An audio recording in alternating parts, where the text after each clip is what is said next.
Hey, what's up, fellow cyclists? Got the new Checkpoint SL5. Just stripped it down. Took all that cheap SRAM AXS stuff off of it. Building it up with Dura Ace. Hopefully you can see this in the video, how much metallic flake there is. This is like a cool orange and metallic, and this is like a metallic flake olive with the gold accents and the gold hardware, which we're obviously going to change and put titanium on. Cool little storage thing in the middle. I'd rather not have it though and save the extra 20-30 grams. And I would have the bottom bracket out right now, but I don't have a tool for this style. So building her up with Dura Ace. So we're gonna do the world's latest Checkpoint. Coming soon, guys. So stay tuned. All right, so here we are. This is the crankset I'm gonna be running. You may have seen these, maybe not.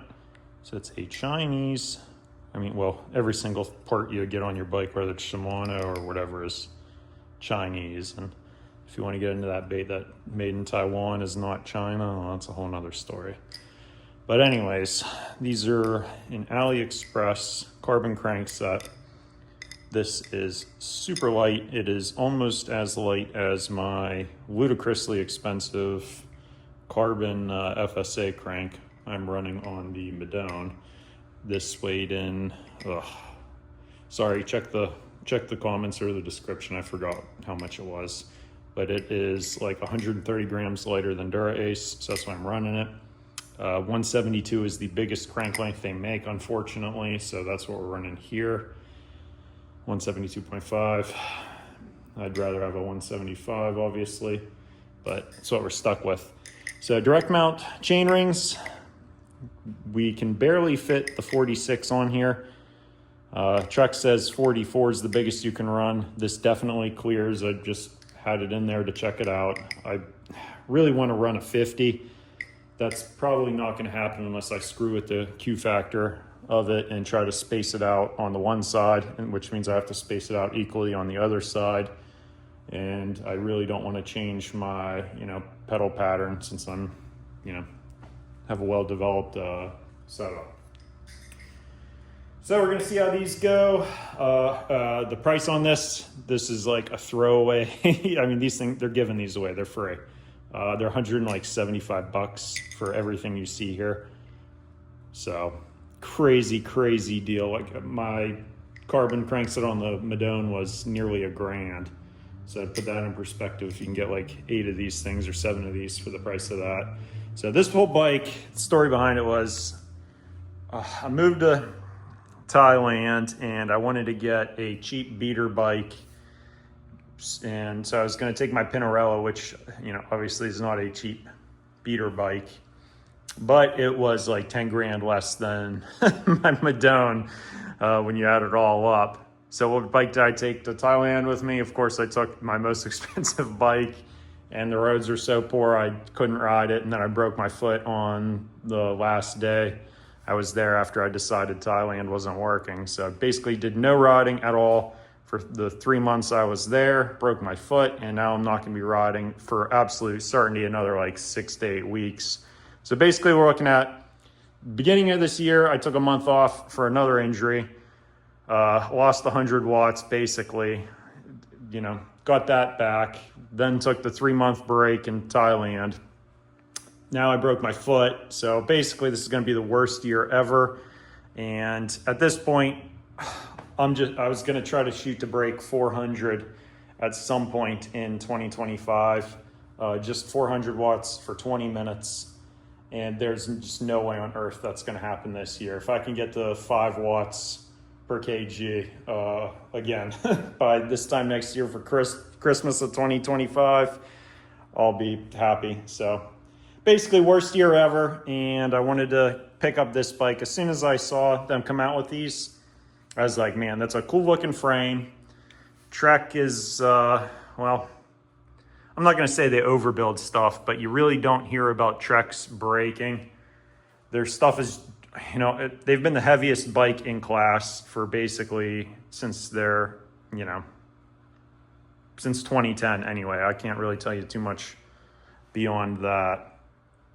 But their bikes have always been really heavy. Apparently they've been, you know, pretty reliable. Like I said, nobody's really cracking them. And, you know, I got my Madone to 6.5 without doing anything too crazy. I can get it down another 200 grams by, you know, making it shift worse with, you know, those billet, you know, British cassettes. Yeah, I think it was made in Great Britain. That one that's like billet steel for 170 grams. But yeah, I tried that, shifted like garbage no matter how I had it trimmed or tuned. So I went back to the Dura Ace cassette. So just things like that where I didn't want to compromise. I wanted the bike to be max performance first, lightest weight, you know, bike on the planet second, rather than just going whole hog and making it retarded light. So this bike's purpose is strictly for fun.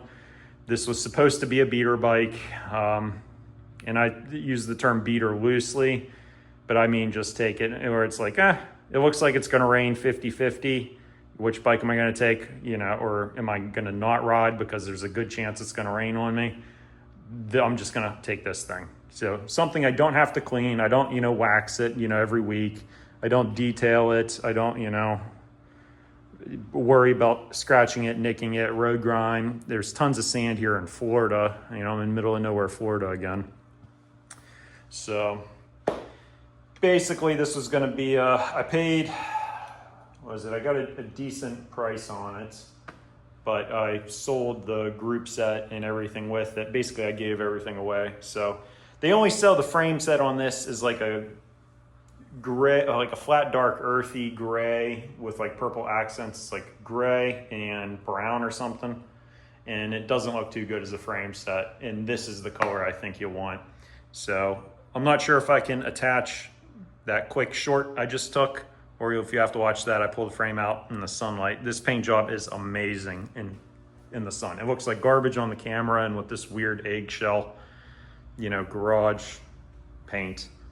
But I'm telling you, when you see this thing in person, you're gonna want one. And especially when you see it the way I'm gonna have it built out, it's gonna be trick. So, all right, guys. Once we get this tool in that I had overnighted, we're gonna get this bottom bracket out.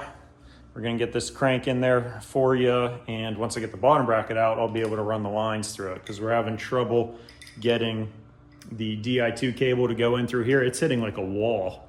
You know, it's not like some carbon burr or something where, no, I've spent like an hour twisting the cable, doing every single thing on the planet with it to run it through. So we're gonna have to try going in, remove the bottom bracket, run it in this way, and then try to figure out how to get it up through the seat, you know, seat tube.